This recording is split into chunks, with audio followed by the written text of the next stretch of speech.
Most gracious Queen, we thee implore to go away and sin no more.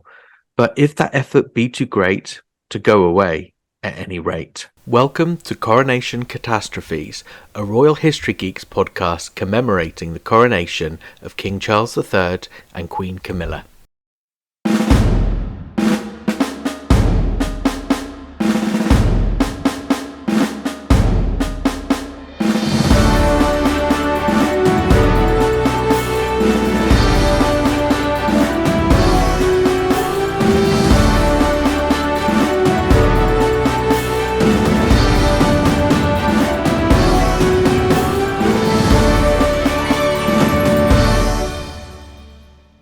Most gracious Queen, we thee implore to go away and sin no more. But if that effort be too great, to go away at any rate. The coronation of George IV was a moment for the Hanoverian monarch to hit the reset button on his reputation.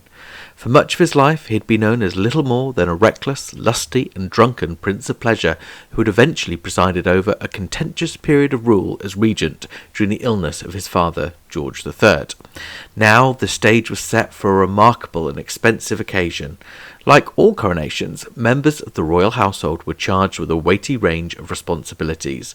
But those overseeing George's big event were given one special and unusual instruction: to keep the Queen out of Westminster Abbey come hell or high water.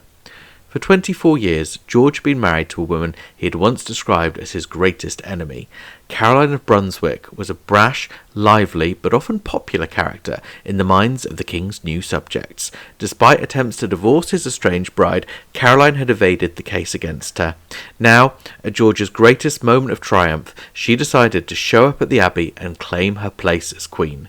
Never before had a king risked such a moment of humiliation on what should have been the most celebrated day of his reign. But despite her best efforts, the Queen failed to gain entry, and the day marked a turning point in the respective popularity of the royal couple, with support ebbing from the brash Caroline and flowing to her newly crowned husband. But how on God's green earth had such a bizarre and chaotic set of circumstances ever been allowed to develop? In this episode, we explore the history of the unhappy couple, the accusations that were levied against Caroline, and the surge in popularity she enjoyed as the public rallied to the cause of a wronged woman. Hello everyone, and welcome to the third episode of Coronation Catastrophes, a series of light-hearted podcasts to celebrate the coronation of King Charles III and Queen Camilla. I'm royal commentator James Taylor, and as ever, I'm joined by Royal History Geeks creator Gareth Streeter. Hi Gareth, how's it going? It's going well. I can't complain in the broadest sense. I'm a little nervous about this episode because basically I feel that this is the first one that's a little bit outside my comfort zone. We've obviously already spoken about, basically in the two episodes we've gone before, we've spoken about Henry VII, Elizabeth of York, Catherine of Aragon, and Henry VIII. And I get that because, I've recently written a book about the early Tudor period. Good heavens, have you written a book? Now, you see, I did wonder how long it would be before we managed to get that, and it's only been a couple of minutes. Yes, very droll, James, very droll. I have written a book, yes, about Prince Arthur. It's called Arthur, Prince of Wales, Henry VIII's lost brother, and it's now available for pre-order from all good booksellers.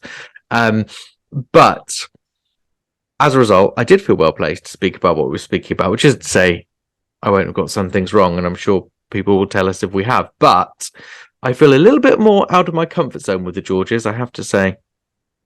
Well, don't worry, we're an expert. Now we'll get stuck in, but before we do, I must just say I'm feeling all right, but I kind of feel I shouldn't be, because we're talking about George IV.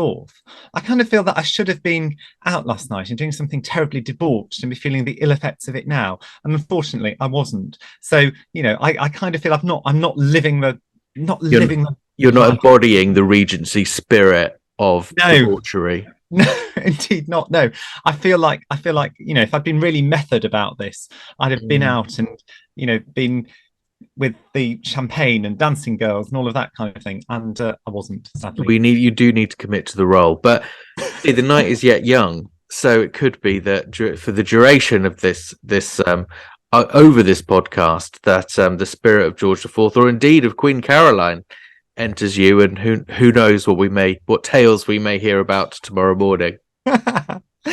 Anyway, back to the subject in hand. Let's get stuck in and see how we do. So, George and Caroline. Now, you've outlined their moment of a peak confrontation, but how on earth did things degenerate to such a terrible state of affairs between the king and queen?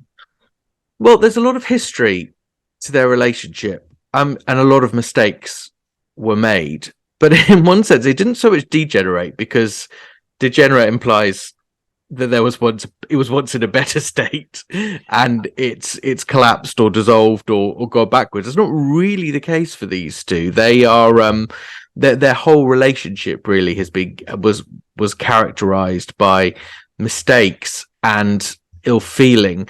And to be honest, the first mistake was probably that these two should never have got married in the first place. They were not well suited. Now, obviously, arranged marriages was still the norm at this stage, perhaps not to quite the extent that it was in medieval or Tudor times, but it's still for royalty an expectation. But these two really were a bad match, and it's surprising that people closer to them didn't perhaps see that in advance. So Caroline was the daughter of the Duke of Brunswick, which is basically a mid-ranking German duchy. As we know, Germany is not federated till much later. So these are independent or quasi-independent nation states, really. And Brunswick's not in the Premier League of them. No, it's not like she's of a higher status than a Prince Albert. You know, in the reign of Queen Victoria, for example, she's from a she's not. It's not Coburg. It's, you know, we're looking at higher division than that. Wasn't he referred to as a prince of 2 acres and a wood? Well, exactly.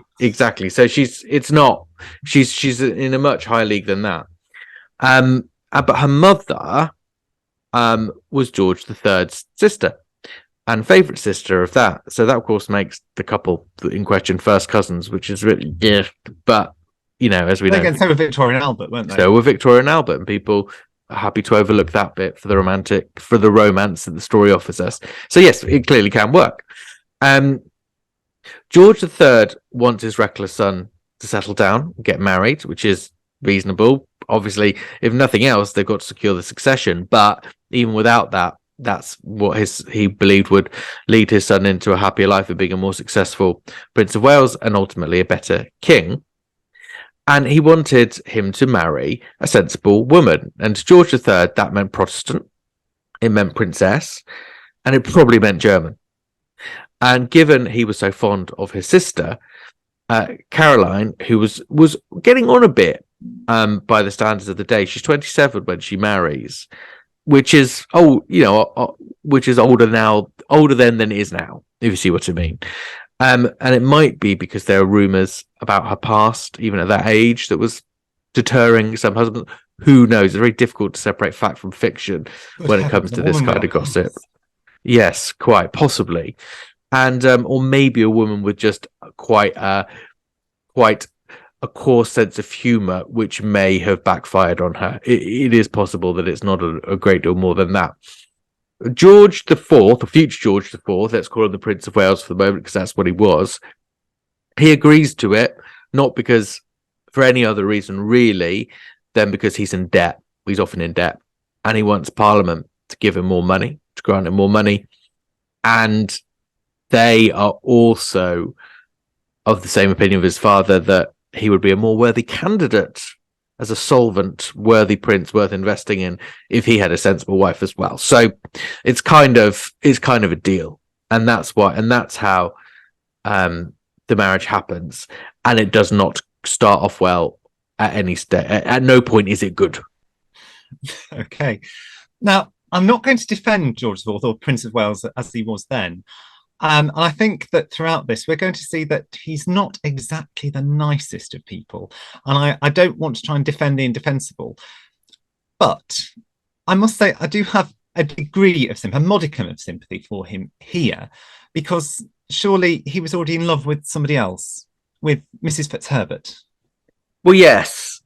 So basically, arguably not just in love, but arguably the Prince of Wales is already married. In love or in Uh, lust with her. well, yes, and married to a woman called Maria Fitzherbert, because he was in love with this woman, and he had a marriage ceremony, properly officiated.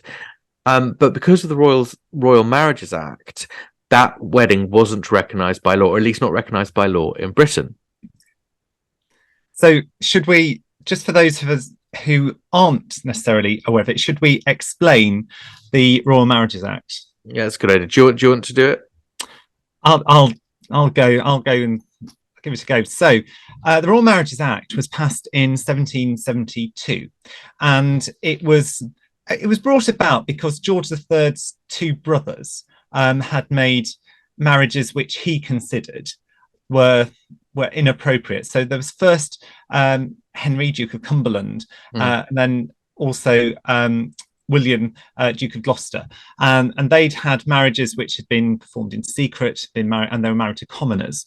And so George III was not best pleased at this, shall we say? And so therefore Parliament passed an act that all of the legitimate descendants of George II would have to get permission from the sovereign in order to get married, in order for that marriage to be legitimate, for it to be legally recognised in the United Kingdom. They had to get that permission from the sovereign.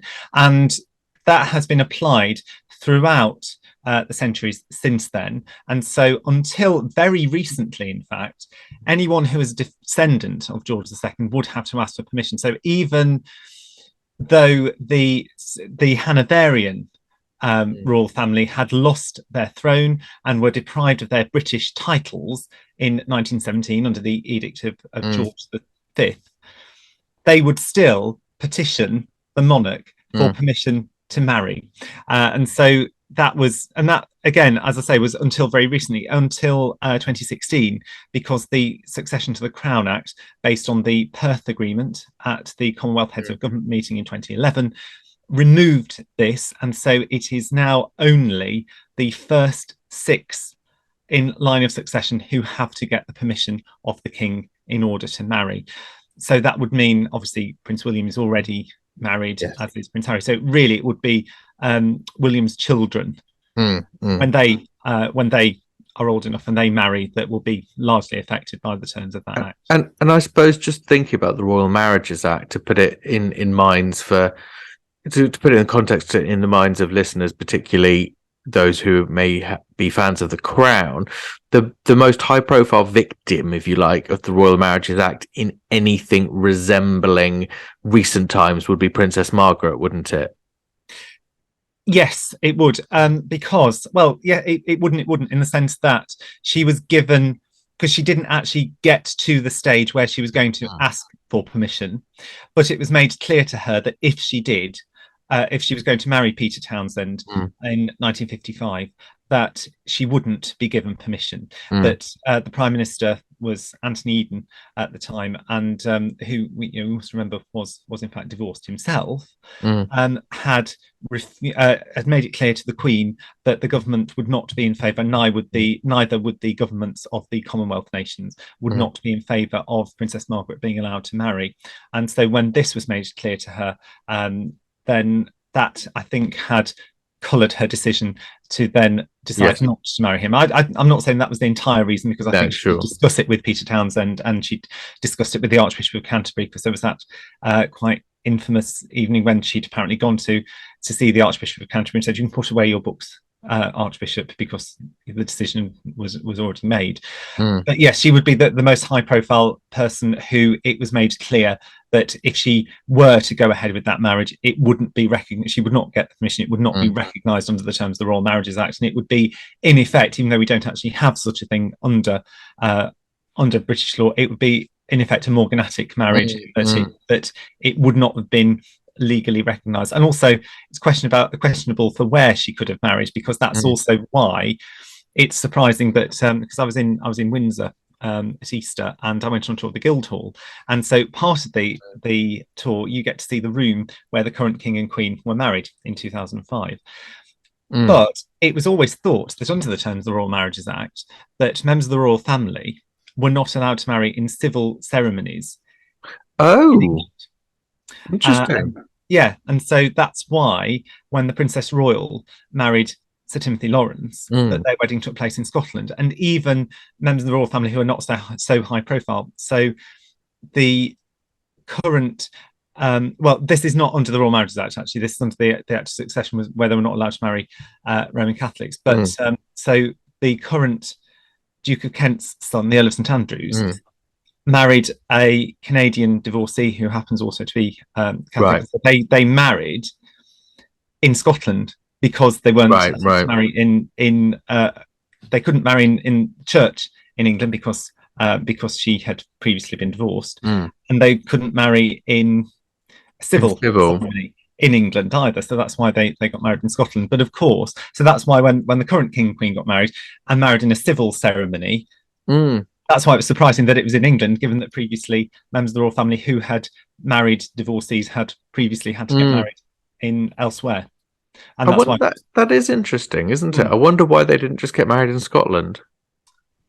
presumably they wanted to be in Windsor. I mean, they Mm. could easily have arranged it in Balmoral. Yeah. Presumably it's at Crathy, like the Princess Royal, although perhaps the fact that he is now Supreme Governor of the Church of England might have affected that. I don't know. I mean, that's just Mm, speculation, but we don't know what the motivation was for their marriage to take place there. But that's certainly mm, part of the issue, that they would have had to have had the permission in order to marry and mm. everything. So Okay. Well, that shows the power of this act and how at times it's been more liberally interpreted than others. But for the case of poor old George, Prince of Wales, the future George IV, as far as anyone that mattered in in the 1780s and 90s mattered, he was not married and there was therefore free to marry Caroline. I don't think we should feel too sorry for him in terms of had he had to give up the woman he really loved in order to have this arranged marriage foisted upon him, because by this point he'd more or less already abandoned his common law wife or unofficial wife or whatever or unrecognized wife, and he's yeah. more or less, I know, well, quite, and he's more or less shacked up with another woman, Lady Jersey. I mean, there's different ways of looking at his relationship with Lady Jersey. It could be that he still considered Mrs. Fitzherbert his wife, but you know, if you've got a wife, you could then have a mistress. So that paradigm. So in that sense, he could be having a liaison with Lady Jersey, who he kept very close to in the household, without necessarily having abandoned his wife, if you see what I mean. But because she wasn't regarded as his wife, it's difficult to see quite how that paradigm works. But anyway, Caroline, I don't know how much she knew about this when she first arrived in England, but she is there as a chosen wife. I must say, I need to start saying Britain and not England, because I'm just still in a late medieval, early Tudor mindset where we'd say England and never Britain, because you don't want to annoy the Scots, who of course do not share that chapter of our history. But now we can say Britain, and I believe in Britain, and I will say Britain from now on. Yeah, so she arrives. We don't know how much of the history she knows about. What we know is that it does not go well. No, and but Caroline did certainly find out about Lady Jersey quickly Oh afterwards. yes, yes, yeah. She was forced to attend the same social function. Lady Jersey was in attendance on her. There was no getting Yeah. away from her. Oh, he basically puts Lady Jersey in a crucial role in the new Princess of Wales's household. It's almost like she's her. It's almost like Lady Jersey is the princess's captor or jailer, or almost, or at least spy. Well, I was going to be more polite and say her duenna, but yes, it is Yeah, like that, isn't it? it is. So she certainly becomes aware of it straight away. But by this point, the prince and princess have already decided they don't really like each other. Well, no. Now, to be fair, because I do like to be fair and balanced. You do, yeah. Caroline didn't exactly make a great impression either, No. did she? Because according to the man that had escorted her to Britain, she was very brash. She was unhygienic. She had loose morals.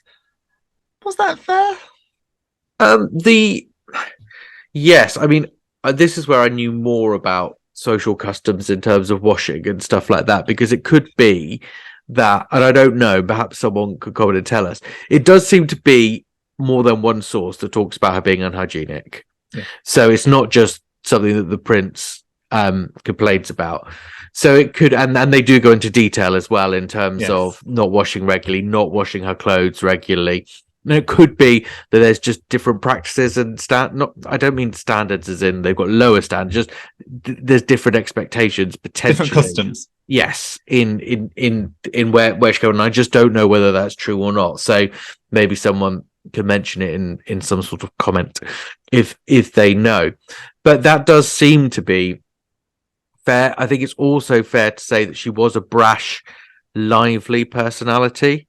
Probably had a bit of a wicked sense of humor that wasn't necessarily perfect for court life, although she wouldn't have been unique in having had that kind of humor. She does seem to have joked quite a lot and taken some quite risque jokes, which maybe will get into trouble at various points. In terms of her loose morals, it's quite difficult to know. I mean, basically, there were rumours that she had given birth to an illegitimate child as a teenager. And obviously, if that was true, then that couldn't have been too widely known, because I don't think she would have been considered a credible candidate for the wife of the Prince of Wales. And I don't know at what point those rumours begun or whether they were known at all in Britain in 1795. But it could also be their sense of humour gets her in trouble. So we know that on one episode when she was a teenager, she was really cross with her parents for not letting her go to or sending her home from a big dance, an event, and she basically convinced them she was in labour and they had said for a midwife as a sort of ruse to kind of, get back at them. Stroke make the point that she's capable of looking after herself and she's not just, so that's quite dangerous, risque joke for a princess, for a Protestant princess. It's quite shocking, really, isn't it? Very shocking. Sort of in the 1780s. So I think it'd be shocking today if if you found a princess suddenly claiming to be in labour. Yes, like that. It would be that that'd be shocking even now. And just before we move on, I mean, she's also got a reputation for, as well as being unhygienic, she's also got quite a reputation of being quite uncouth as well, doesn't she? Yes, very, very. Yeah, and she does, and that's partly what may have caused. Not later. I think later we have to be a bit more realistic about what she was probably doing, but earlier, because again, people that meet her early on, British people that meet her early on, say she is of loose morals, and it could be that the sorts of jokes she's happy to make would make think, well, she must put her money where her mouth is, and she may not have been. It could just be a coarse sense of humour. But if she was a disappointment, so was he. I mean, she was no fan of his. Didn't she say that he was much fatter than his portrait, and that he was generally unpleasant? It was pretty much hate on first sight for both of them. That's what they agreed on. They agreed on their mutual. They agreed on something. Yeah, exactly. But they got married. And the prince, I mean, you all have heard the accounts of the wedding day. The prince was apparently drunk throughout it. Although interesting, get up and walk around and had to be escorted back to his place by the king. The first time they met, apparently, he basically said, "I need a brandy," and someone had to get him one. So he obviously felt he needed a bit of Dutch courage to get through the day, or to be anaesthetised. Quite. So I mean, we've all been there, haven't we? But it's not the best strategy, and at his age, he should have known better than that. However, he can't have been that drunk, because he would later claim that during their whole marriage, they only slept together 3 times, and that 2 of those occasions were on the wedding night. So it can't have been that bad. But when you say that bad, not that drunk. Yes. Without wanting to sort of, create too many unpleasant images in the mind of listeners. He often, if a gentleman has been drinking all day to excess, that would be an unrealistic expectation, shall we say, by So the he was time they obviously reach. in control of his faculties enough to be able to perform. That's essentially what we're saying. Yeah. And And remember twice. it. And remember it twice. And remember Yeah. it. Quite. But counts differ though, don't they? Because we also hear that he was drunk in the gutter all night. Yes, we do. And that's from Caroline's perspective. But of course, those two aren't necessarily completely mutually exclusive. No. No. And of course, Princess Charlotte does pop up quite quickly, their child. Yes. So does that mean that she was a wedding night conception? Well, she could well have been, because there weren't many other opportunities for her. I mean, it's interesting because this is actually the second. If it was the case that she was a wedding night conception, then she's the second wedding night conception we've talked about in this series. Because in the first episode, we talked about how Prince Arthur was probably a wedding night conception as well. I have already bought your book, I promise. I even sold a copy to somebody else. It was relevant. I made the point only because it was relevant, but it is true that Prince Arthur was probably a wedding night conception. Well, that's if he hadn't been conceived before, of course. He had not been conceived before, and you could hear more about this in episode 1, and you could read more about it in my forthcoming book, Arthur, Prince of Wales, Henry VIII's Lost Brother, available for pre-order now. Anyway, sorry, I'll carry on. So they separate quite soon after. So Princess Charlotte is born in January of 1796.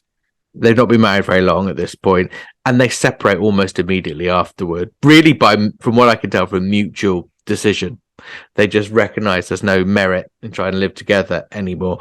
Caroline basically rents an old vicarage in Blackheath and begins a life where scandal soon emanates from. Oh, good heavens. So she's hosting parties, she's entertaining.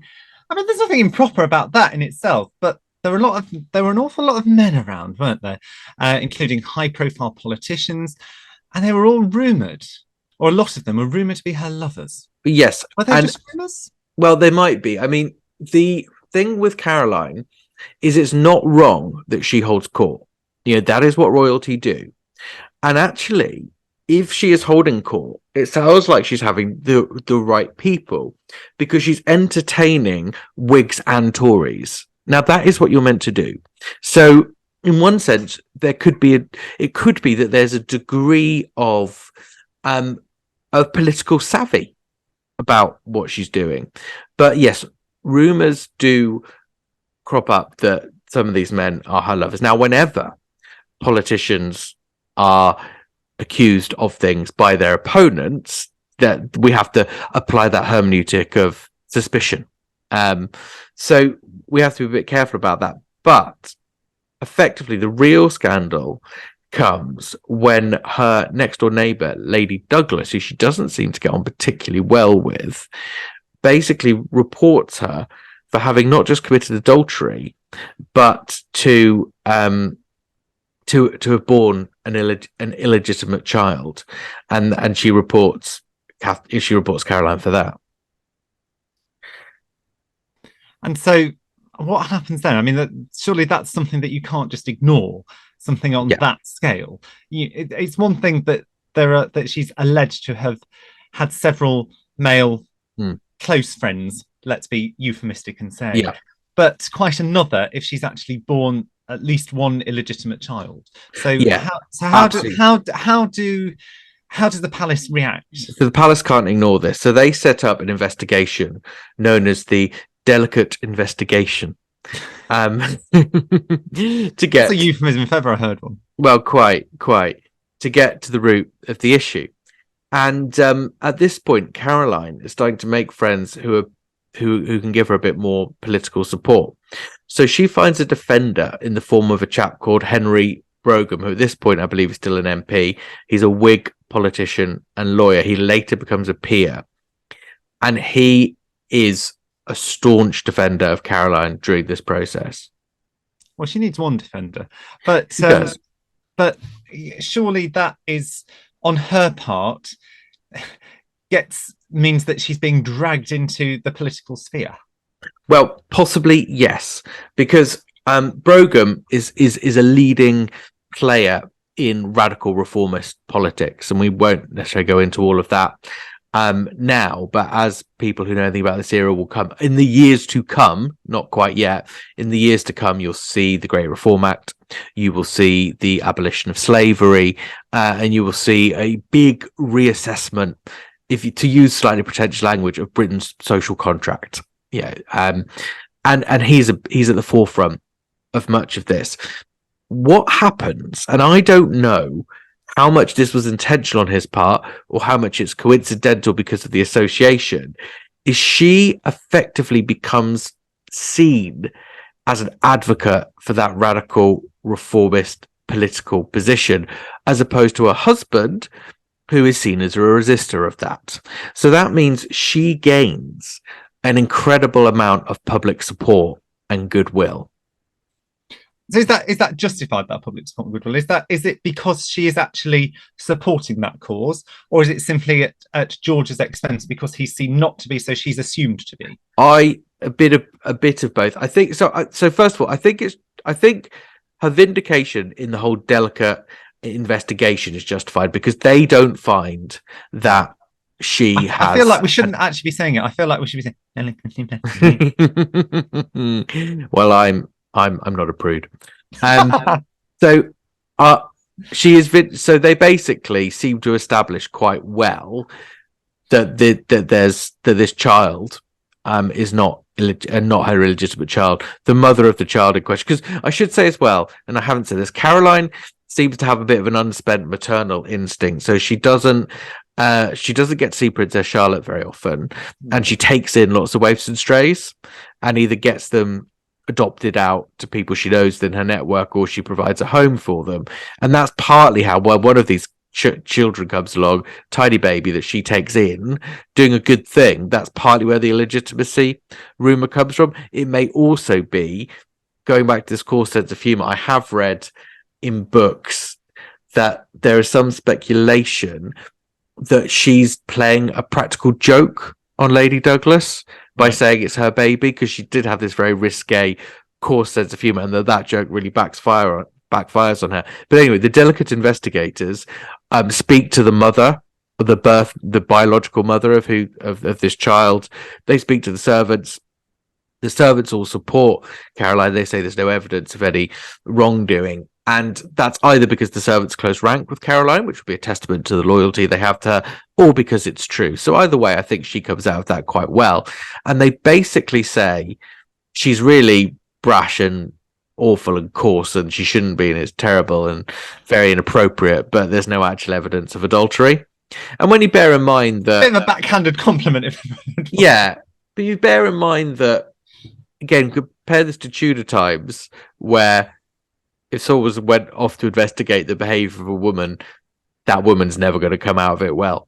We have moved on a bit, not necessarily a lot, but there seems to be a bit more of a commitment. And of course, we'll come on to talk about this. Although the Prince of Wales wanted to find evidence that would enable him to divorce the princess, the king does not, and we'll come back to that a bit. So that might have been helping sway the persuasions of the delicate investigators.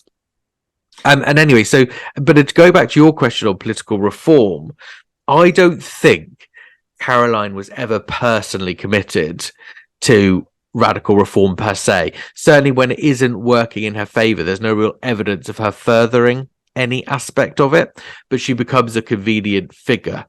And there's going to be far more of this later on that we're talking about, and she could be positioned that way very effectively. So she's in effect a little bit of a show pony. Yes, or I mean, that may be a little bit unfair. It may be that others have evidence of real strong political conviction, but if they do, it's wavering. It's not something she consistently holds to throughout a long period of time. She's a figurehead, I suppose. I mean, some of the parallels here again with the Prince and Princess of Wales of the 80s and 90s. I mean, Diana and Landmines, who did some good work by giving her support to causes, but I think in the case of Diana, at that point, that was more altruistic than probably any support Caroline was giving radical reformists thought was at this juncture. So 200 years before Charles and Diana, we have another War of the Waleses, and indeed somebody else who is being considered the people's princess. Basically, yes. And it wasn't really till I was researching this that I thought those parallels were so stark. But it really is like a Wars of the Railses, because you've got, now that she's got Henry Brougham on side, she's got a really clever and powerful lieutenant. So when the regent, or no, he's not the regent yet, sorry, the Prince of Wales is briefing against her, trying to get stories about her in the newspapers, Henry Brougham's doing the same back, and he's trying to get stories about Mrs. Fitzherbert in the newspapers, which is exactly like what supporters of the Prince and Princess of Wales were doing in the late 80s and early 90s. So those parallels are shockingly similar. And she was the people's princess. She had popularity, a growing popularity with a large segment of the population, an uninfluential segment of the population in terms of political power, but considerable by number. And I suppose there you've got the historical analogy with Catherine of Aragon, who was at the time of the Great Matter was immensely popular with the people, but those people didn't hold any political sway, were not able to influence the king or influence Parliament effectively, and so arguably didn't really help her cause.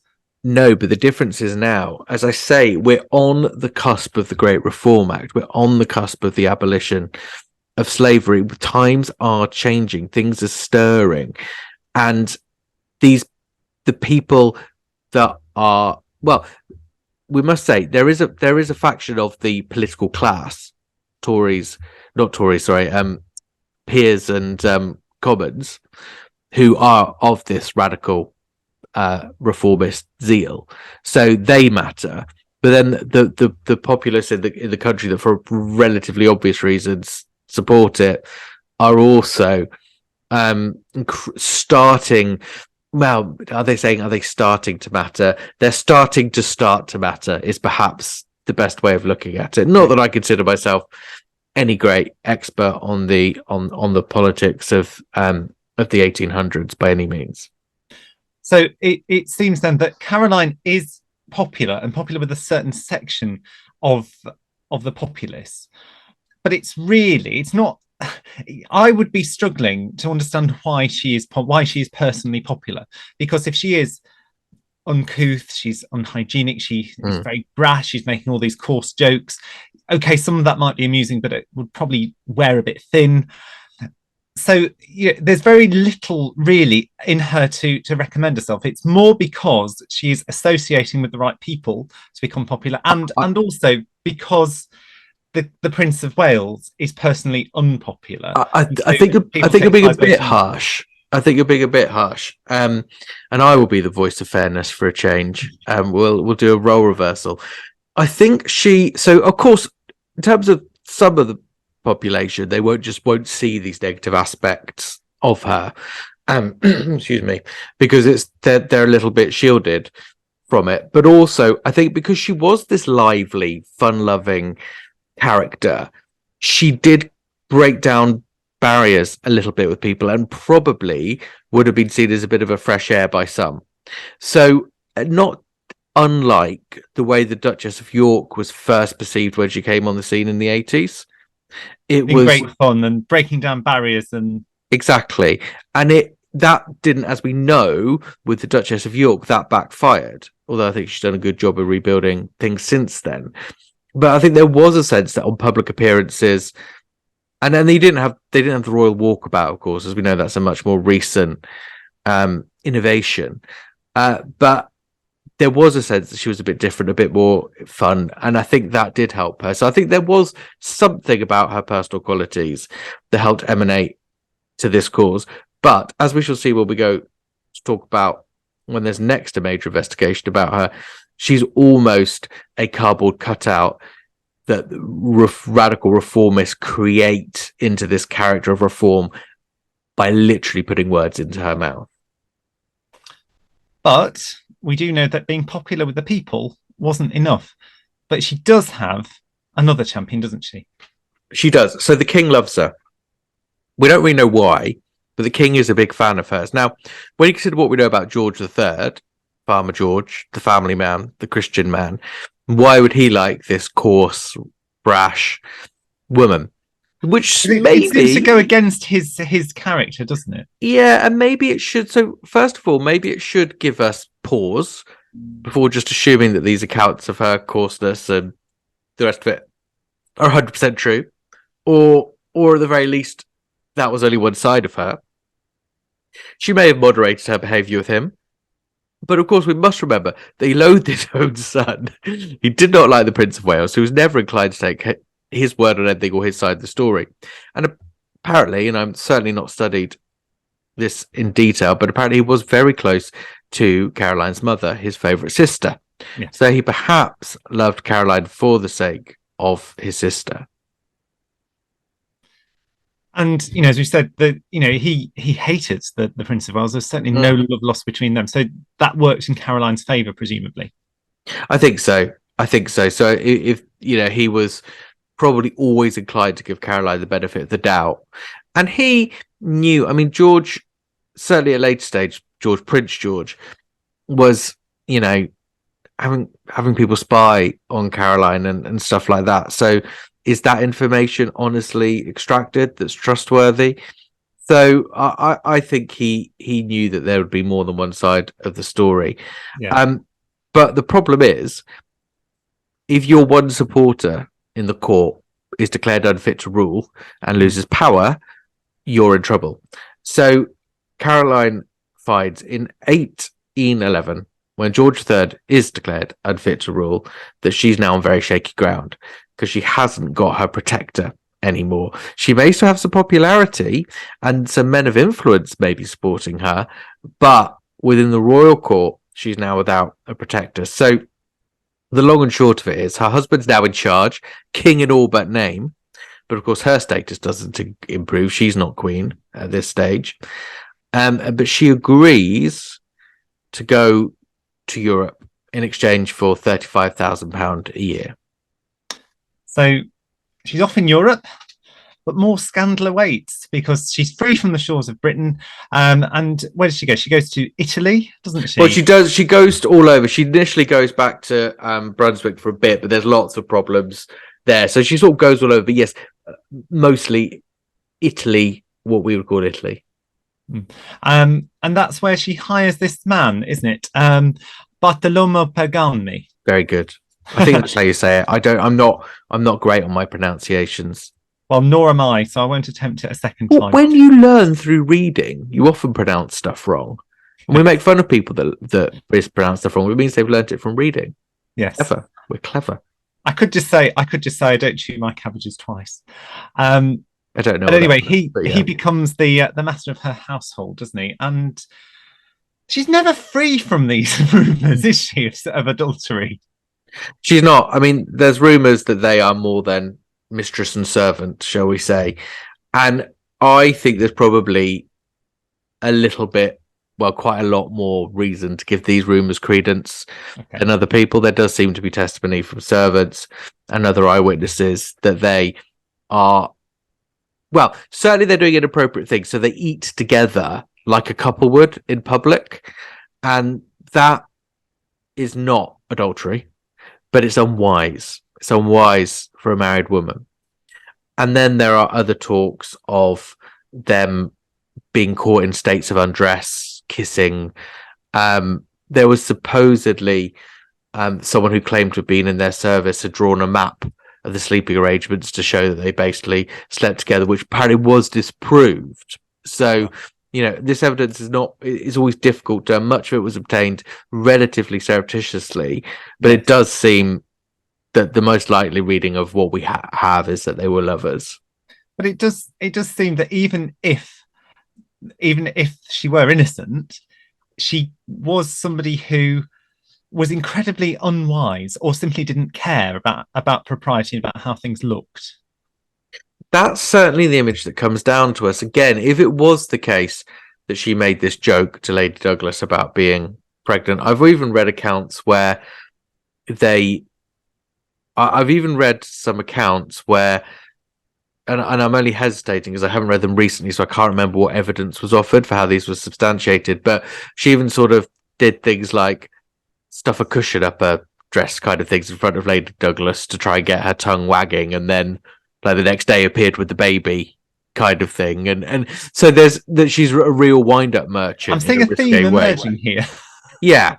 Yeah, it's tricky. I think the reason I'm being, because as you know, I'm not normally so on the fence about stuff.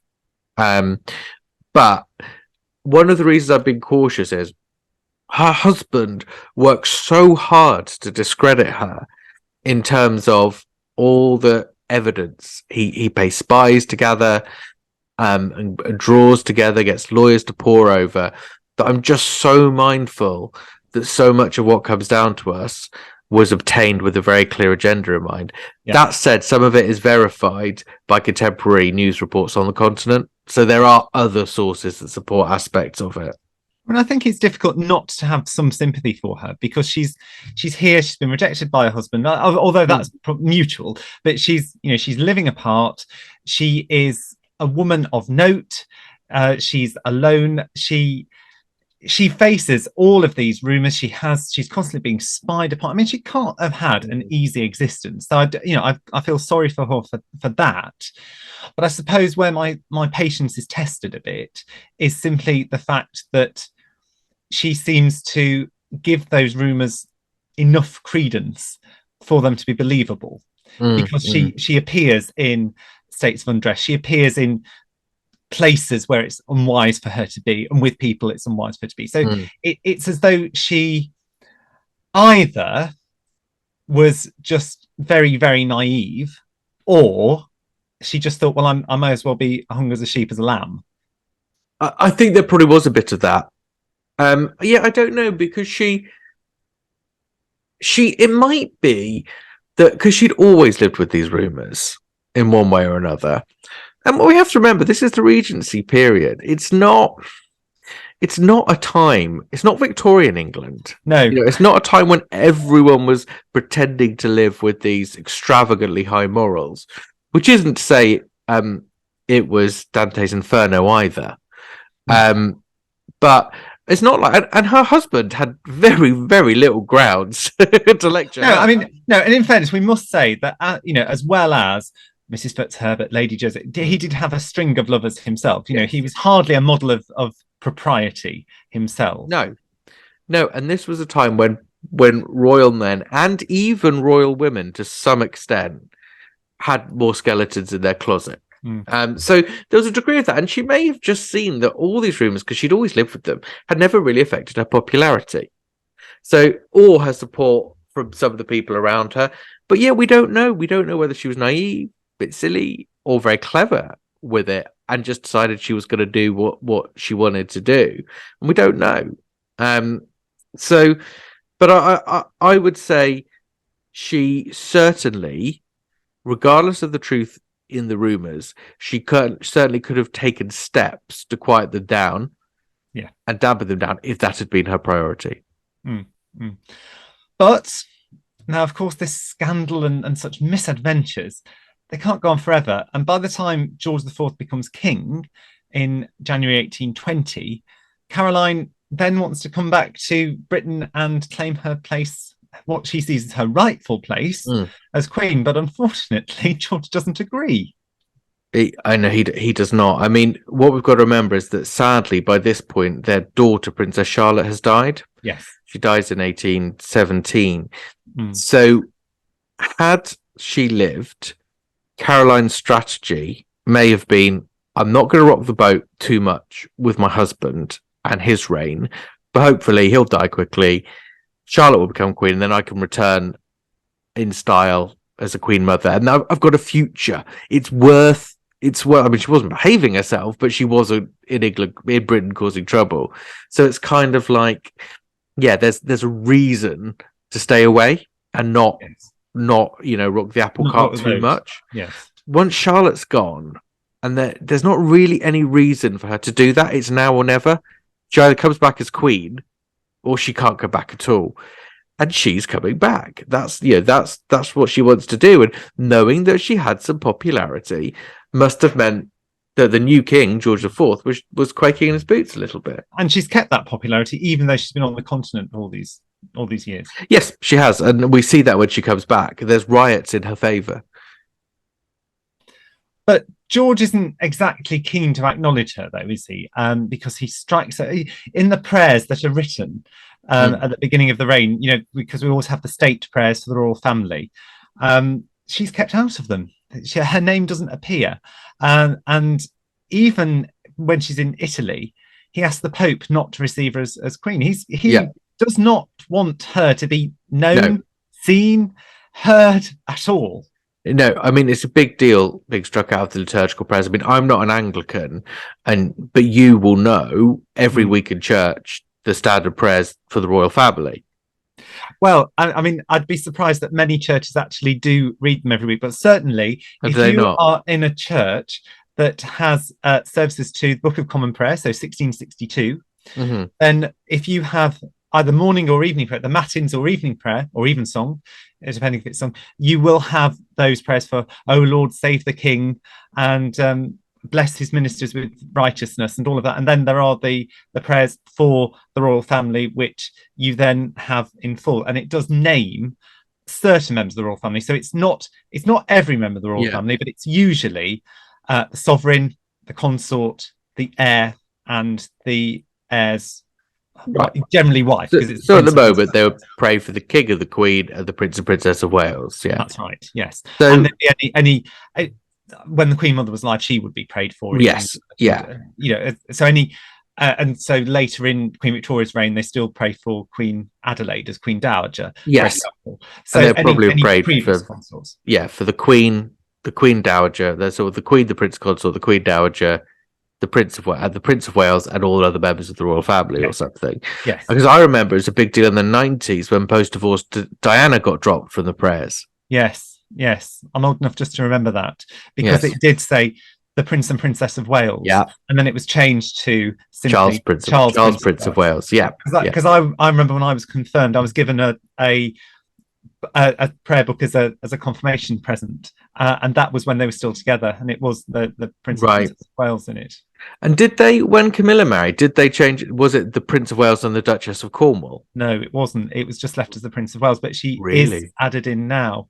Of course. So, and also the way in which they have worded the Prince and Princess of Wales is rather odd, because they've William Prince of Wales and the Princess of Wales rather than simply the Prince and Princess of Wales. Oh, really? Yeah. That is strange. Odd, the way in which they've done it. But who am I to question the liturgical commission that would do that? Well, I'll question them. I mean, but it's quite a big how he got her struck off, because at the end of the day, it doesn't matter what you feel about your life, but under the law of England and Wales, which is what they were married under, the wife of a king is a queen, and arguably in God's law. Yeah, and certainly that would have been presumably important to whoever was saying the prayers. So it was quite a mean feat, but maybe out of sight, out of mind. And she comes back. So she's not going to be eradicated. She's not going to go quietly. She turns up in England. There's a riot in her support. She's staying where she is. They offer her 50 grand a year. So that's quite a bit more than she was getting. And what she was getting wasn't quite enough for her lifestyle. So they offer a bit more.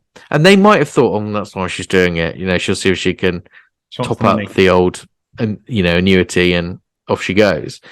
But she says no, not having that. I mean, I have read in some places that actually she would have been open to divorce, except that they didn't have like a no-fault divorce then. So it had to be the husband had to sue the wife for adultery. And I don't think she could sue him for adultery, because I don't think that mattered. So, and she basically wouldn't have that. So, which I can understand. So divorce, as far as she was concerned, wasn't an option. And no, and I think, until, I'm not sure about this period, but certainly in the Victorian, the Edwardian period, a woman could only divorce her husband for, was it adultery coupled with cruelty, or adultery with desertion, or the options were very, very few for women in that period. But let me guess, George then wants to divorce her again. And so is that when he launches the Milan Commission, when he wants to get more evidence against her to prove? Right. That's exactly right. Yeah, that's exactly right. So he's concerned. He basically says, launch the Milan Commission to get evidence against her. Milan obviously being rooted to where some of these crimes may or may not have taken place. And he's like, I just want her divorced. I don't care how we do it, but we've got to do it. And basically, for all kinds of reasons, just going through the courts is not going to work. Primarily, probably because it's going to drag up all kinds of questions about his antics as well.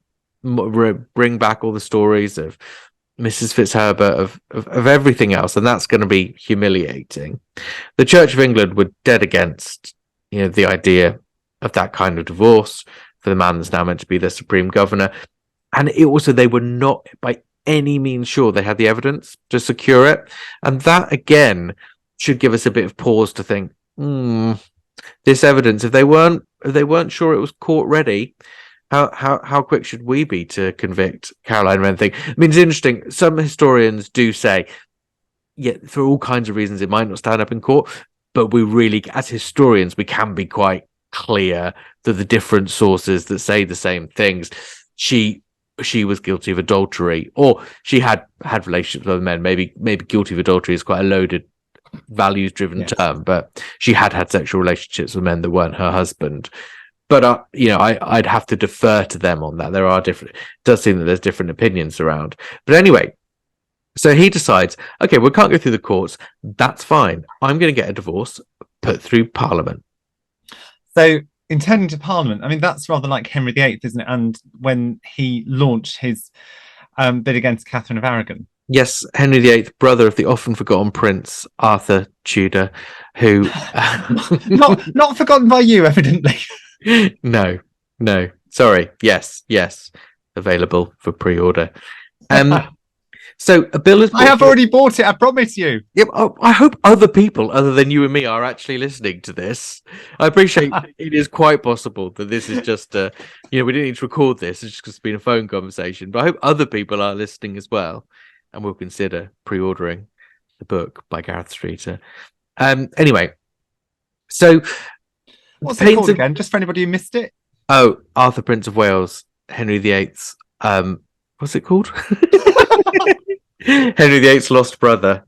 I can remember that now. Do you know when I first posted the cover up? Someone replied saying, "Actually, he's not lost. He died." I'm like, I mean, I do know he's dead. Do you know what I mean? It's like, A, they're all dead, and B, I've just written a book about him. I kind of got to the end and found out he died. So it's interesting. Although I must admit, I do have a degree of sympathy for that, because I do remember as a child somebody saying that they'd lost their dog. I'm not laughing because it's funny, but that's not funny. No, but I thought that they meant that the dog had disappeared, was missing. And so I said to my dad, "Oh, shall we go out and help them look for it?" He explained to me that they meant that the dog had died. And so that's why I must say I must have some sympathy for that point of view. Yes, but I think that is because people do say they've lost their dog, as in the dog's run away, we can't find him. Yes. So I think I've got more sympathy for you. But anyway, I don't mind when people leave me comments on social media. I love it. I love all feedback, good and bad. So, yes, anyway, the Pains and Penalties Bill 1820 is presented to the House of Lords. And as far as the government hoping that George IV hopes this is going to fly through, get voted on, and so by law, the marriage is dissolved. Caroline is stripped of her title as queen. Now, I must confess, I've not actually read the bill, so I wonder whether it was more like a Henry VIII style annulment, saying marriage should never happen, and whether that would have satisfied the Church of England. I don't know, but I will at some point dig out the bill and have a read, because it'll be interesting to know why the Church was okay with this, but not okay with other forms of divorce. We shall see. We may never know that. But basically, you know how you were saying earlier, to what extent was Caroline it really championing radical reform, or to what extent was she just a figure that kind of was clothed in those in those views? This is where we start to see the construction of Caroline as a figure of radical political reform, because you've got good old Henry Brougham, who's a peer by this point, and he's leading the defense for her in the House of Lords, and he puts a very spirited defense. Actually, I only found out when I was reading up about this ahead of this podcast, but he when people are saying, you're kind of like defending a bit too much, don't you think you want to be a bit more even-handed? And he basically comes up with this speech about how it's the job of a lawyer to defend their client, and everyone deserves that. And that's now a really big thing, apparently, for defense lawyers, that they look at that speech and it's very inspirational, etc., etc. But anyway, but around this time, it's not just what's going on in Parliament, it's what's going on outside of Parliament. So these people around her, these Whig radical reformers, which is like a faction within the Whig Party. It's not the whole of the Whig Party that have these views. And they are writing open letters and crafting speeches, and saying, "Oh, she said this," and they almost certainly, these words do not derive from her, but they're writing them on her behalf. And this is when she is becoming like a champion of reform. And to give everyone a sense of how they're using what's happening to her to champion reform, these words were composed as being supposedly from her in her own defense. And it shows the parallels they're trying to make. I'll read it to you. If the highest subject in the realm can be deprived of her rank and title, can be divorced, dethroned, and debased by an act of arbitrary power in the form of a bill of pains and penalties, the constitutional liberty of the kingdom will be shaken to its very base. The rights of the nation will be only a scattered wreck, and this once free people, like the meanest of slaves, must submit to the lash of the insolent domination. And that's clever, isn't it? It is, because it's in effect saying that that it's so ingrained with the fate of the nation, and that it would be in effect an attack on constitutional liberty. Well, it's kind of like saying, if the state, the man, the power, will literally take the second most powerful person down, what hope do any of you have? Yeah. We need to change the system, guys. We need representation. We need to be changing who's in the tent of power. And I think it's just brilliant, really brilliant. And there's such thinkers we had then, people that just thought so much about the political DNA of the nation, and thought in a philosophical way about how change could be possible. I think it was just such a rich time to be alive, but also bad, and there was no toilets and stuff. So I mean, it wasn't always great. That's a very fair and even-handed summary. Yes, quite. But anyway, and even then, it's probably only good to be alive if you're very, very, very rich. So anyway, that bill narrowly passes the Lords, narrowly. And after that, it's dead in the water, because yes, it's passed the Lords. And just for any non-Brits listening, the way legislation gets passed in the UK is it has to pass both houses of Parliament, and it goes back and forth between them for a while. And in these days, it had to pass both Lords and Commons. Today, it only has to pass the Lords, although today it only has to pass the Commons, although the Lords can delay for a little bit. But back then, it had to pass both houses and then go to the King for approval. So not dissimilar to how legislation works in the US and most countries around the world. But anyway, so it passed phase one, but there was no way they were going to get it through the Commons. Obviously, the Commons needing to be a little bit more sensitive to the public mood than the Lords, because they had an electorate, still a pretty narrow electorate at this stage, but an electorate nonetheless, which the Lords did not. So they knew it was dead in the water. Caroline had won. Her politics, her people, her popularity had carried her through, and she had defeated the will of the King. So Coronation Day looms. She's going. She's not invited, but she's going. So her name's for George's thinking, then it's a case of your name's not down, you're not coming in. Yeah, so George organises the coronation. There's no role for Caroline. Now, as you have pointed out in previous podcasts, it is not essential for a queen consort to be crowned. No, it's not, because to take Henry VIII again. The brother of Prince Arthur. Subject of a new extensive page-turning biography. So to look at Henry VIII and his wives, because there were more than a couple of wives of Henry. So when we looked at the episode with Catherine of Aragon, Arthur's first wife. His first husband was Arthur, of course. Mm. She was crowned with Henry. Anne Boleyn was crowned in a separate coronation after their marriage, just not long before Elizabeth was born, was it? Because to hide her visibly pregnant state, she had the folds of the robes were to hide the fact that she was great with child, as they would have said in those days. Now, but then the tradition, but that's the last time, isn't it, that there's a separate coronation for a queen consort.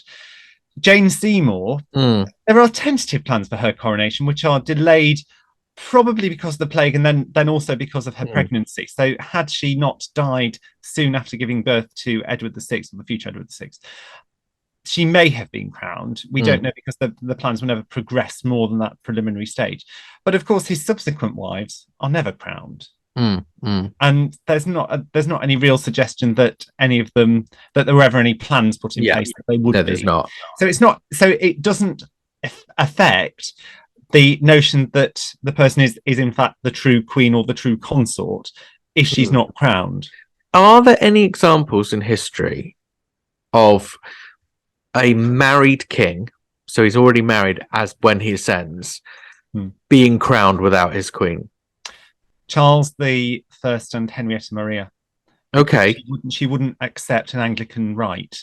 Oh. So of course she was French Catholic. She wouldn't accept Anglican rite, so he was crowned alone.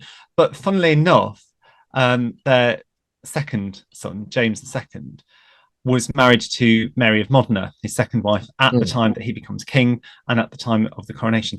And I always remember reading that when they were crowned, because of course he was Catholic, he refused to join in with the responses because he objected to the Anglican rite, yet he saw that he needed to go through a coronation. But yet she was supposed to have joined in. Oh, right. And so I always wondered how that would affect things between them. So yeah, so that's the only, Charles I and Henrietta Maria is the only example that I can think of off the top of my head. Somebody may find another one, but that's the only one that I can think of where a king had been crowned and was married at the time of his crowning, and the queen consort was not crowned at the same time. So in that case, George IV, by excluding Caroline, is more or less acting without precedent, although perhaps, and maybe they did, I don't know, but maybe you could have harked back to Charles I as an example of it. But the difference there, of course, was that Henrietta Maria didn't want to take part in that rite. It was at her, not necessarily her choice, but certainly with her agreement that she wouldn't be, because she didn't want it, she didn't recognise it. Whereas, of course, here, Caroline is very willing to turn up, as we'll see. She is very willing to turn up. She does turn up. And I have to say, I've always sort of wondered, why does she do it? Why would you risk the humiliation of turning up and not getting in? And partly, no doubt, she thought strength of personality would just force her in. Who is going to say no to the Queen when it really comes to it? But I think also, having looked at things in the sequence of events that I have as we were getting ready for this, I can see that she thought she was riding a popular wave. She just sort of defeated an act of parliament against her, a bill against her. She'd seen off the divorce. She defeated the king, the government. She probably thought, I can easily get into the coronation.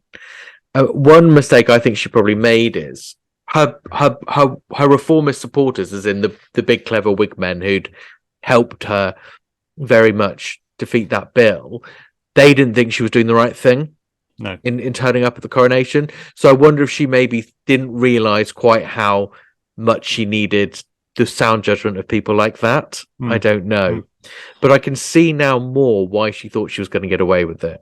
Although, on a purely practical note, it's rather foolhardy, isn't it? Because there wouldn't have been a chair of estate for her. There wouldn't have been a crown for her. The consort's regalia wouldn't have been brought from the Tower for her because they were not planning for her to be there. So if she turned up, she may have been there, but she wouldn't have been crowned because there'd have been no crown to put on her head. Right. So, but I don't know how much she's definitely not a stupid woman. No. But I think she might be one of those people who only thinks about certain things. You can have quite clever people who just don't think about whole aspects of life and think it through that logically. Like I say, she was acting without advice. Not just without advice, she was acting outside of advice in doing this. So it may be that she hadn't fully processed all of that. She would, of course, never have been to a British coronation before. No, and I mean, I don't want to be unfair on her saying that, but what I mean is that although it's humiliating for her not to be invited, and of course it's extremely humiliating, there would also be a degree of humiliation to have turned up, and not have a seat, not have a crown, not have any regalia. By turning up, she's not eliminating the humiliation. So there was a secret deal that we know of where the church had and the ministers of state had colluded to provide all of these things against the king's will. So there would have been a degree of humiliation because she would have turned up and she wouldn't have been received, or wouldn't have received the correct form to be crowned. So that's where I think it's slightly less wise to not to cause a scene, because I can see why she was popular and why she would do that. But then on a practical level, where do you go from there once you're inside? I wonder whether you know more than I do about the preparations for George IV's coronation, because it was a pretty extravagant one, wasn't it? It wasn't extremely extravagant. I mean, it's the most. I mean, I don't want to say it bankrupted the nation, but it certainly was the most expensive of coronations that we know of. I mean, it was. They spent £240,000 on George IV's coronation. Wow! So that is. I know it's difficult to give figures, but the equivalent is roughly 13.7 million in today's terms. A lot of money. And so if you then and this is the last coronation where there's the procession from the Tower, where there is the coronation banquet held at Westminster Hall, where the champion rides in on his horse. That's the last time that any of these things happen, because the coronations cost so much money, and not just because it's cost so much money, but because George was so personally unpopular at this time. When because he dies after only 10 years, and William IV becomes king. In contrast, so we've just had £240,000 spent on George's coronation. Do you know how much William IV, and remember that he is crowned with Queen Adelaide, so it is a joint coronation. So there will be more for the hire of jewels for the consort's crown. Yes, for example. Only £30,000. Wow. That's so William IV, though, isn't it? Didn't he want to in a hackney carriage? Yeah, indeed, and that's the equivalent of just over 2 million in today's money. And so, just to give a point of contrast, so we're going to be talking about Queen Victoria's coronation in the next episode, and that cost £79,000, which is the equivalent of about 4.7 million. So it's not in the middle by any means, but you can see that. By the time Queen Victoria comes along, and again we have to remember that she is crowned alone. Well, would have been crowned alone anyway, because Albert, had they been married at that point, wouldn't have been crowned as king consort. She would have pushed for it, though, I suspect. No, but there probably would have been a little more money spent on it, given that there would have been more of a retinue to attend. But we can see how George's coronation, the amount that's been lavished on George's coronation, it's been cut to the bone for William's, and then rises a bit for Victoria's, but it's they cut an awful lot of these traditions, and it's been seen. They had 3 coronations in relatively short order, didn't they? Well, it's within 17 years, isn't it? Yeah, which is not, people would have probably been a bit bored of them, but to just go back then to what happens on the day. So Caroline basically turns up the coronation and makes the mother of all scenes. So she first of all... It's a bit of an understatement, really. Well, no, quite. So she first of all tries to get entrance into the doors at the West Cloister. They wouldn't let her in. Then she heads down to Westminster Hall. And at first I was sort of, why is she going to Westminster Hall? But then, as you've reminded me, Westminster Hall is still in use as part of the coronation. Yes. At this point. And so a witness described how the Queen stood at the door fuming as bayonets were held under her chin until the Deputy Lord Chamberlain had the door slammed in her face. I mean, that's pretty...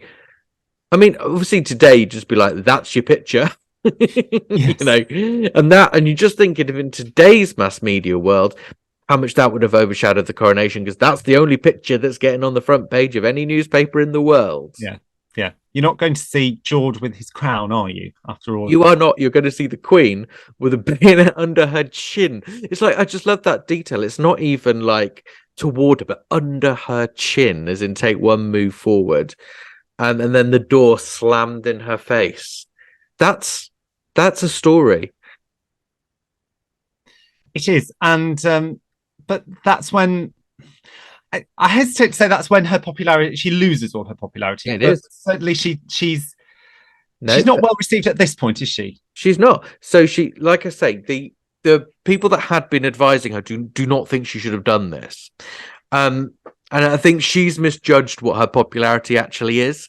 I think it is not as intrinsic to her as she maybe thinks it could be. So she basically has a sort of altercation with Sir Robert Inglis, who's playing a role in the coronation, and he persuades her to return to her carriage. And as she goes away, obviously news has spread quickly. The crowds jeer her. So there had been riots in her favour, there had been cheers, but now she's gone. And I have this sense, and you might tell me I'm reading too much into this, but there's obviously been a lot of social unrest. There's a lot of agitating for reform. She becomes a figure of it in defiance of the Prince Regent, and even the King when he becomes king. But then there's something about the coronation, and it kind of just brings everyone back. And it's kind of like, you could push it, you could push it, you could push it, but when the king is crowned, Britain will flock to pay tribute to their king. It's just like something in us that will reset. Well, I think it's sort of the ultimate insult on Caroline's part that people will tolerate. You know, she is popular, but in a sense, she goes slightly too far. I think you can't read far too much into it, given that she does then go to the Theatre Royal Drury Lane, and she is cheered when she appears in her books there, and she does die very soon after this, only a few weeks later, and because of, now whether this is because of her popularity or whether the court perceive her popularity, the procession is banned through the streets of the City of London to prevent, and it takes place at night to prevent popular uprising in her favour. But I think you're right. It's seen that she's almost gone too far. You know, people will support her because she's popular, but people are fickle and they'll turn on a sixpence. And as soon as you are then criticizing or trying to, it's not even that she's criticizing George. I think people would have accepted that, but I think it's the fact that she is attempting to not just upstage him, but upstage the proper order and the ceremonial, because of course it's disrespectful to the church, it's disrespectful to God, the way in which he is trying to force her entrance into the abbey. So I think it goes much deeper than simply who is more popular, her or George. Well, it's almost a bit like, you know, they say, and this comes up a lot in The Crown, doesn't it? But the whole, no one is more important than the crown, you know, that kind of mentality. And and I just think as well, I mean, maybe it's because I'm more of a medievalist, but, you know, in medieval times, early Tudor times, no king is secure on his throne until he's been crowned. Because for a lot of people, yes, he's got the blood right, but until he's anointed, he's not God's chosen king. He's not. And whereas an anointed king, you depose at your peril. So even someone, unless they break their coronation oath. So when you've got a king like Henry VI, who is a disaster, and England is falling apart under his watch, but he's not a tyrant, he's not broken his coronation oath, he's just not very good at it. And he proves difficult to get rid of as well. He's very difficult to get rid of, even when another army has completely got him captive, taken control of the government. Parliament still won't do it because he's God's anointed king. And that happens at the coronation.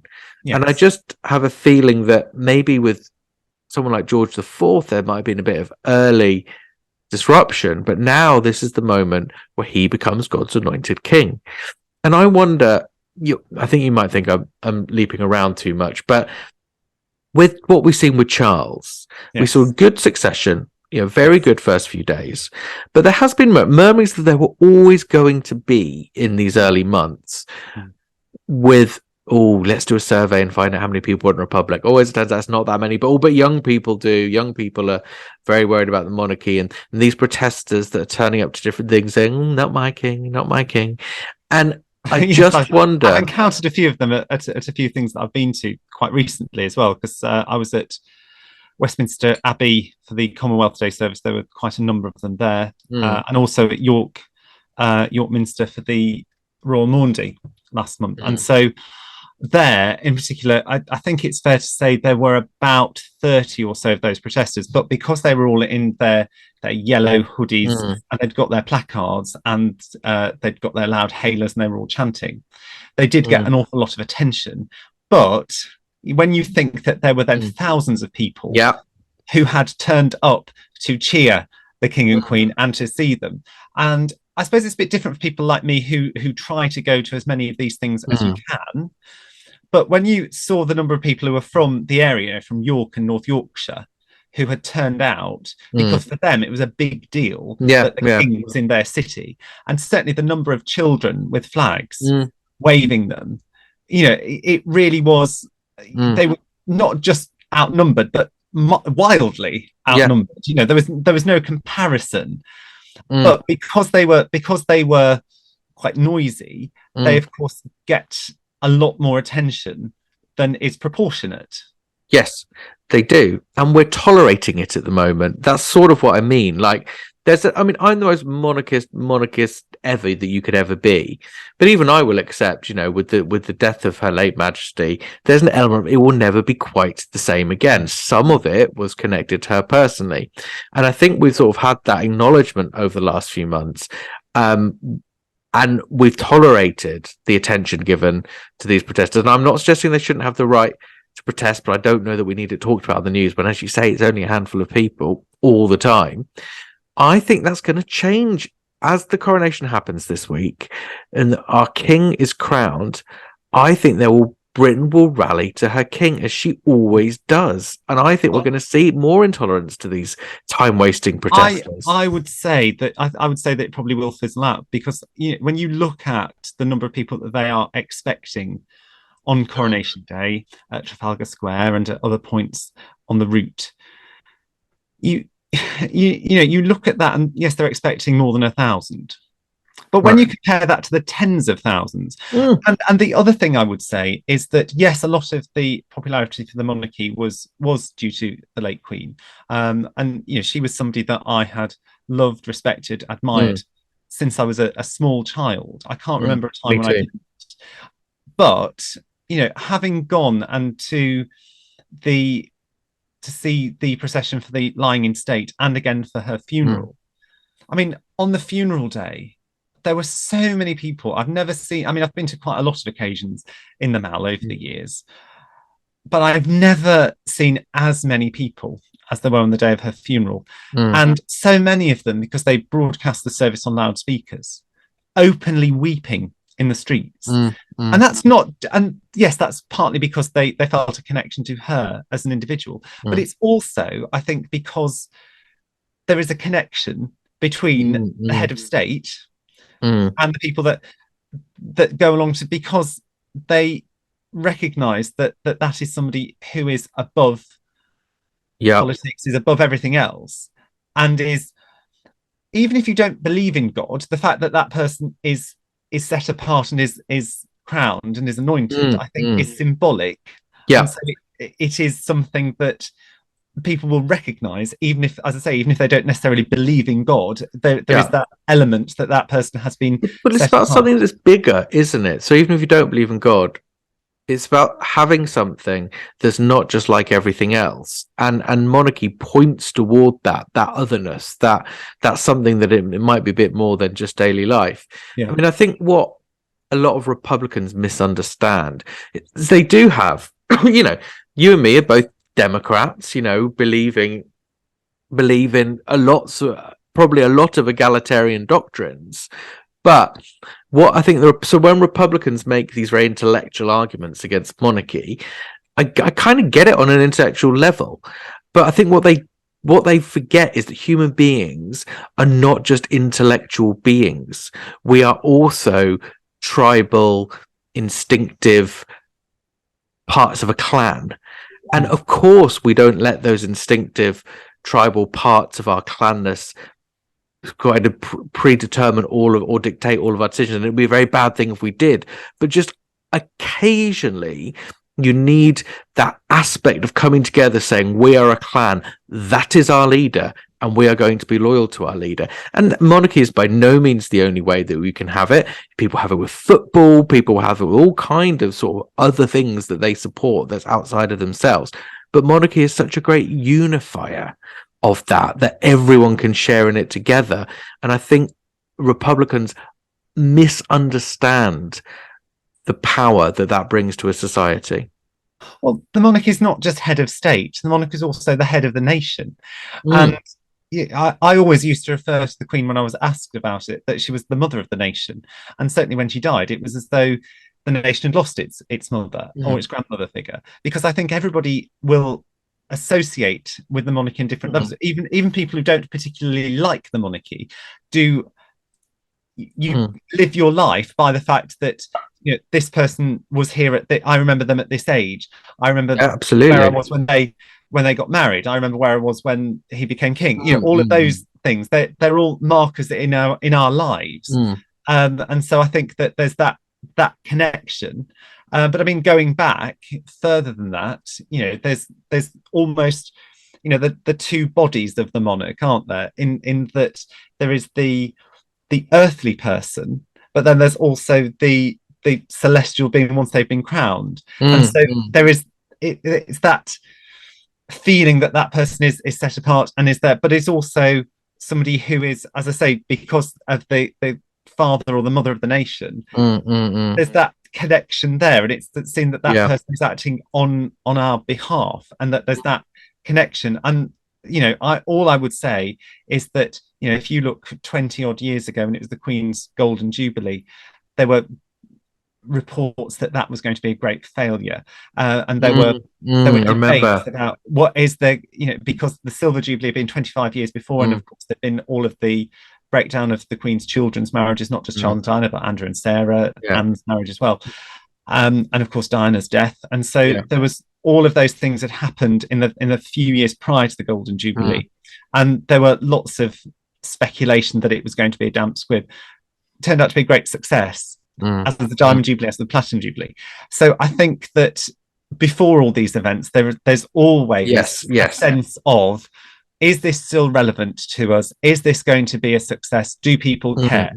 And every time it proves that there is still the support for it, and that it will happen.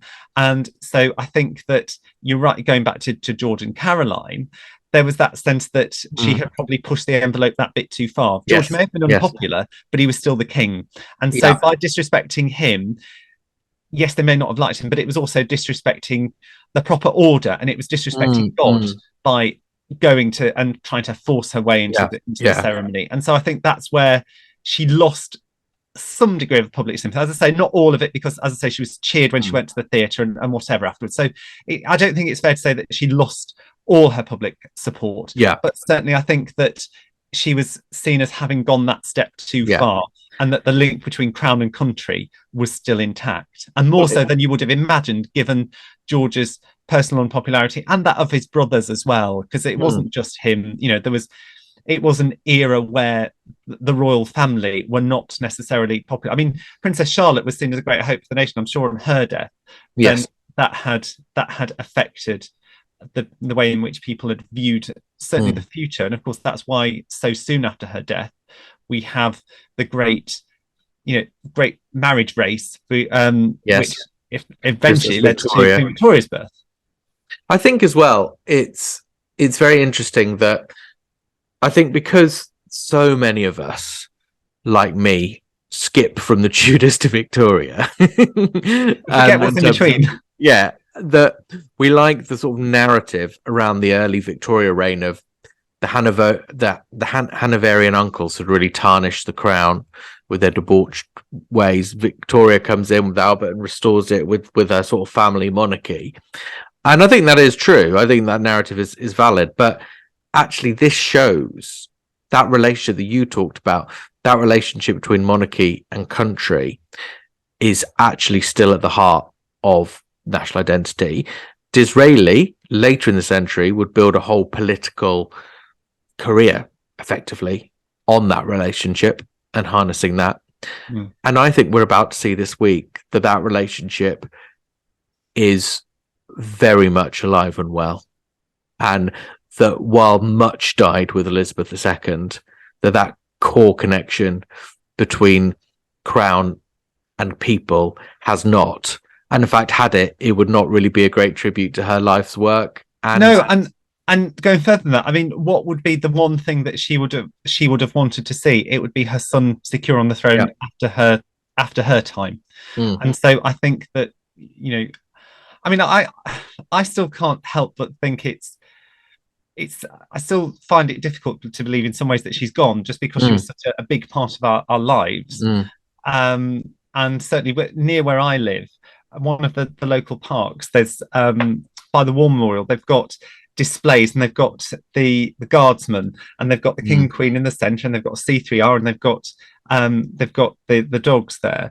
And then just a bit further along in the churchyard, they've got a model of Elizabeth II holding Paddington Bear's hand, going off into the graveyard and into the sunset. And I'm not somebody who's moved to tears easily, but I must admit, because I go running past there quite often, and when I saw that, it did make me feel slightly teary, because it's that thing of, I want to celebrate the coronation, of course I do, but it's still sad in a way to think that we're celebrating it because she's gone. I know, and I don't think that we were the Elizabethans, we were the second Elizabethans, and that will always be our main identification with monarchy, and there's nothing wrong with that. But there'll be new generations who have a new identity, and I'm the same age as the Prince of Wales. I'm literally, I think, a month older than him. And like you were saying about charting your life and using the royal family as benchmarks, I will go through everything with him at exactly the same stage in terms of ages. Obviously, we'll have very different life experiences, but he will always be an Elizabethan to an extent. Yes. But the future won't be. It will be something else, and it will probably be William even more than Charles that sets the pace for what that future is going to be with his own children. But yeah. I would hate the thought that future ever doesn't include a monarchy. No, and it's right. You say that, but and things will obviously evolve. But if you look when you and I were children, one of the big things each year was the number of, and sadly, I wish my parents had taken me to do this, with a number of children that would line up outside Clarence House to give the Queen Mother flowers on her birthday. And yet it's strange. And so I think for anybody of our sort of age, they will remember that vividly, or even if you never went, you saw it on the news. Whereas, of course, now, more than 20 years later, there's a whole generation of children who either will not have will have no memory of her, but will know her as an historical figure, will probably know her better from being Queen Consort during the Second World War than through the life that she led as Queen Mother. I suppose that is what will happen.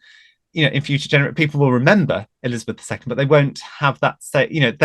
Their experience of monarchy will be under King Charles and then William. It will. It will, and everything I've seen about how the King is taking the lead with the support of the new Queen gives me optimism that it's going to be a great experience for future generations in the same way that it has been for us. And one thing I will say is that, for all that people question her popularity, I was recently at an event that she went to on her own, and that still the number of people that had turned up to cheer her, without the King was still, it was still full. There was still an awful lot of people there waving their flags and everything. And so that it does show that one, she does have personal popularity, but also the popularity of the monarchy as an institution Yes. is much bigger than ever the popularity is for the individual. And that's, I think, no matter which member of the royal family it is, there's that connection there to the bigger picture than it is necessarily to the individual that wears the crown or is visited that day. And that's one of the benefits of it. You get the whole family. Now, as we have seen, that's a benefit and a problem, because not everyone's part of the family firm. And I think the only thing I think that could be positive that's come out of the stuff with the Duke and Duchess of Sussex is maybe there does need to be a clearer path to exit for those who just don't want to do it. And that should maybe be offered earlier. Although how the Duke and Duchess of Sussex will give us any confidence they've taken that path, given they want to use royal title for their own children, is it? Well, it's I shouldn't judge, because I can't claim to understand what they're going through or what their rationale is, but it seems perplexing. Well, all I would say on that, I mean, that's a whole other debate for another day. Yeah. But what I would say is that I find that difficult to. I think that's sad. Firstly, I think it's a real sadness, because I was in Windsor when they got married, and also I was there for their wedding. It's a beautiful wedding. And the number of people that are queued out on the streets in Windsor to see them, and then all down the long walk. But I was also there because their first appearance as an engaged couple was in Nottingham, and I was there that day. I'm standing on a wall opposite the Nottingham Contemporary, waiting for them to arrive. And again, the number of people that had cheered, they were very popular.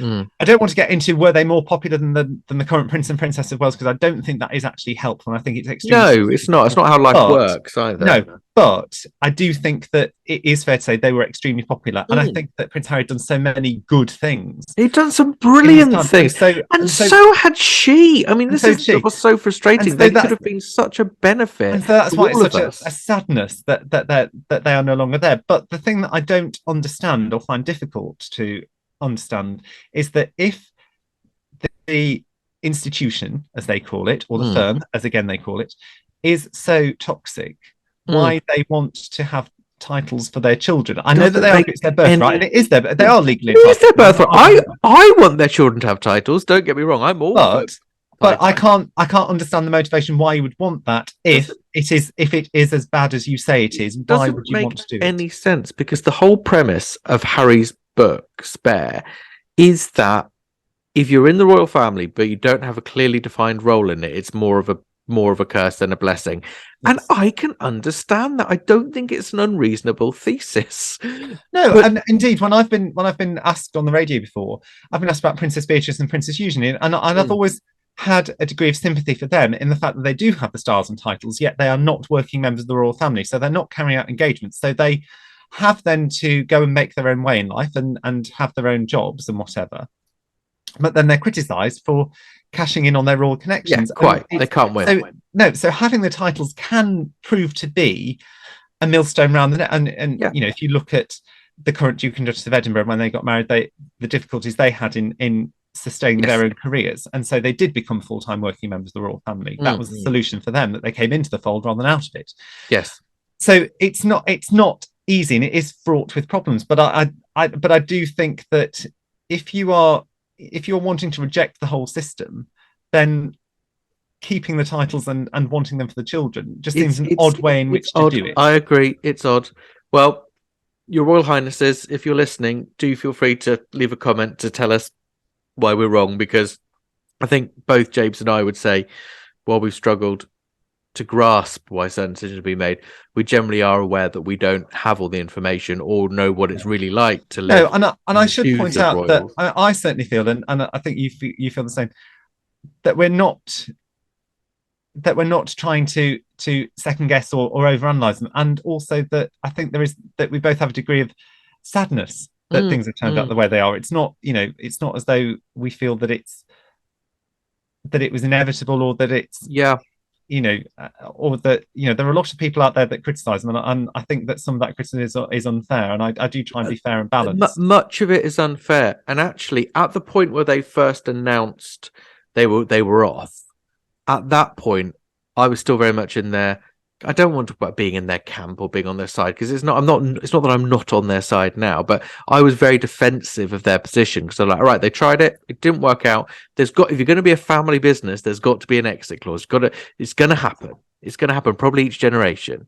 So fair enough. So everyone's saying, "Oh, Harry should give back all the money that we raised him." It's like, well, first of all, you don't understand how royal finances work, and second of all, don't be an idiot. Don't be unkind. This is just a situation that's happened, and now we've got to deal with it. The where I have disagreed most with the choices they have made is the way they have managed their public profile and the things they have said about the royal family, particularly in the spare book, which I feel is full, as we now know, of not just ungrounded comments, but comments which are factually proved to have been inaccurate, going to the very trivial to the really quite significant, and the power that they know they have, and the lack of responsibility and due diligence they've shown to even speak the truth about factual things, which I think undermines so much of what they're saying across the board. But I don't come to these things free from cognitive biases. I'm a big royalist, so I'm always probably going to be looking to find the arguments that defend royalty. I am open to seeing things differently, but I did try and read the book in good faith, and I must say it was tough. I found it a tough read as well. Anyway, we probably got a bit away from Coronation, catastrophes, and hopefully, I'm very glad the Duke is coming. I must say, I'm very glad. I also think in the Duchess not coming, although I wouldn't have had an issue with her coming, I think they've shown a really sensible compromise. I think that's clever. I'm pleased he's going because the king would want his son there to see him crowned. But I do think it will bring a lot of awkwardness with it. Well, it wouldn't be a family event without some awkwardness, would it? I suppose. I wouldn't know, but I think there's more awkwardness him not being there. The thing with family events, with these sorts of things, not just family events, anything, you only get to make the decision once. Yes. And it's so much better to go and regret it than to not go and regret indeed. it. I mean, I do remember last year, I was outside Westminster Abbey when it was Prince Philip's memorial service. And there certainly was a real sense among people that it was sad that he wasn't there, because whatever was going on within the family and whatever arguments there were, that it was a great shame that he wasn't there to see his grandfather's memorial. And of course, the last time that his grandmother was at a service of that, not a memorial service necessarily, but at a public service like that, I think that was a great sadness. And I wouldn't care to speculate whether they regret it or not, but I know that if I'd been in that position and not gone, I would regret not going more than I would regret turning up. Of course. And perhaps that's influenced this decision. But let's hope. I mean, the good thing is this is not going to be a coronation of catastrophes. It's going to be a fantastic day. And I just hope that when we look back on it in history, like with George IV, we'll see a huge turning point in Charles's reign. Not that it's been bad by any means so far. No. I think he's had a very successful start to his reign in the me too. Which he's been to. But as the late Queen said herself in that famous Annus Horribilis speech, that history may take a more moderate view than the views of some contemporary commentators. I completely agree. And on that note, I think it's time to conclude this episode. Thank you, everybody, for listening, both of you. And don't forget, if you're listening to these in order, then make sure you now go and listen to episode 4, where we talk about the coronation of catastrophes that was Queen Victoria's coronation. If you're not listening to them in order, you crazy cat, then go and listen to whatever one it is that next takes your fancy. And if you finished, listen to them again. But either way, hope to have you hear us soon. Goodbye. Goodbye.